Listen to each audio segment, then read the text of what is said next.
होत्या, काही प्रश्न होते ज्याचा खुलासा येत्या काळात होईलच।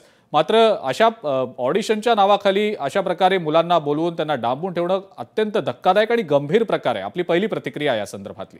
मला आपल्या चॅनलच्या माध्यमातून आत्ताच समजलं की हा कोण रोहित आर्य नावाचा जो माणूस आहे यांनी वेब सिरीजची ऑडिशन म्हणून तिकडे लहान मुलांना बोलवलं आणि बंदुकीच्या काय एअर गनच्या आणि केमिकलच्या ह्याच्यावर त्यांना तिथे डांबून ठेवलं।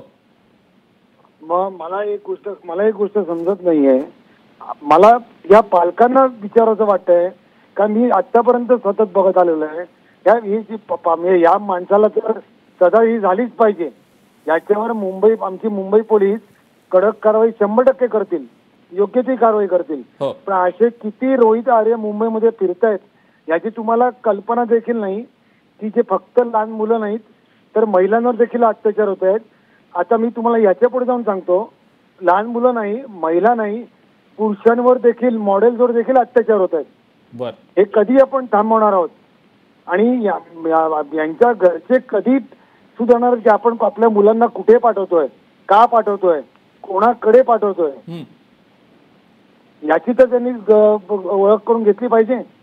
या गोष्टीचा संपूर्णपणे तपास हा पोलीस यंत्रणेकडनं होईल। माझा मुंबई पोलिसांवर 100% विश्वास आहे आणि येत्या काळामध्ये याविषयी आम्ही योग्य ती मुंबईभर आम्ही जनजागृती करू। तर माझी आपल्या चॅनलच्या माध्यमातून पालकांना देखील माझी विनंती आहे की आपण आपल्या मुलांना कुठे ऑडिशनला पाठवतोय याचा जरा विचार करून पाठवतोय याच्या पुढे। हो, पण अमेयजी तुम्ही जसं म्हणालात की खूप सजग राहणं गरजेचं आहे, म्हणजे जे ऑडिशनला जात आहेत त्यांनी सुद्धा आणि त्यांच्या पालकांनी किंवा त्यांच्या नातेवाईकांनी सुद्धा तितकंच सजग राहणं गरजेचं असं आपण म्हणताय। पण आपण कलाकार असुरक्षित असल्याचा जो मुद्दा उपस्थित केला त्याबद्दल मनसे पुढाकार घेऊन काही करणार आहे का? मनसे चित्रपट सेना खास करून माझा प्रश्न त्या निमित्तानं होता तुम्हाला। 100% करणार। आणि आता असं समजा आजच्या गोष्टीनंतर आमचे अजून डोळे धाड करून उघडले असं तुम्ही समजा। पण असे किती रोहित आर्य मुंबईत फिरतात ना, यांना मी शोधून लावणार। हे फक्त आज मिळालं लहान मुलांचं, असे किती प्रकारचे अनैतिक चाळे मुंबईत चालतात याचं देखील आम्ही माग लावणार।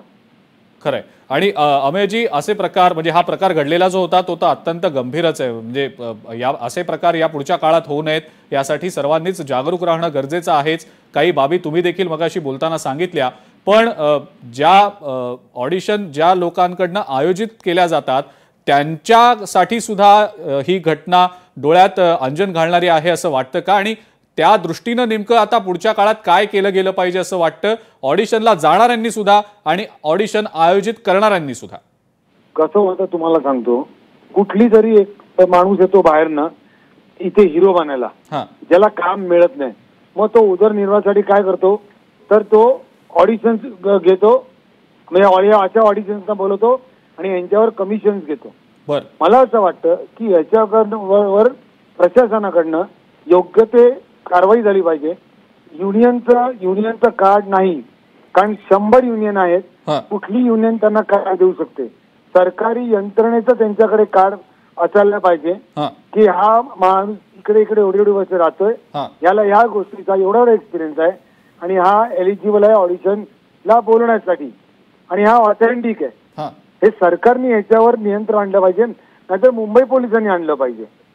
ठीक आहे, ठीक आहे अमेयजी, खूप त्याच्याकडे मुंबई पोलिसांचा कार्ड असलं पाहिजे। हो, मुद्दा कळला। आपण जी माहिती देताय त्या अनुषंगाने आणि जी प्रतिक्रिया देताय त्या अनुषंगाने खूप खूप धन्यवाद। आपण लोकशाही मराठीशी बोलात अमेयजी आणि आपली प्रतिक्रिया दिलीत त्याबद्दल। मनसे चित्रपट सेनेचे अध्यक्ष अमेय खोपकर होते आपल्यासोबत फोन लाईनवरनं आणि त्यांनी या सगळ्या घडलेल्या घटनेबाबत चिंता व्यक्त केलेली आहे। ही घटना गंभीर आहे असं म्हणत नेमकं काय केलं गेलं पाहिजे हे देखील त्यांनी म्हटलं।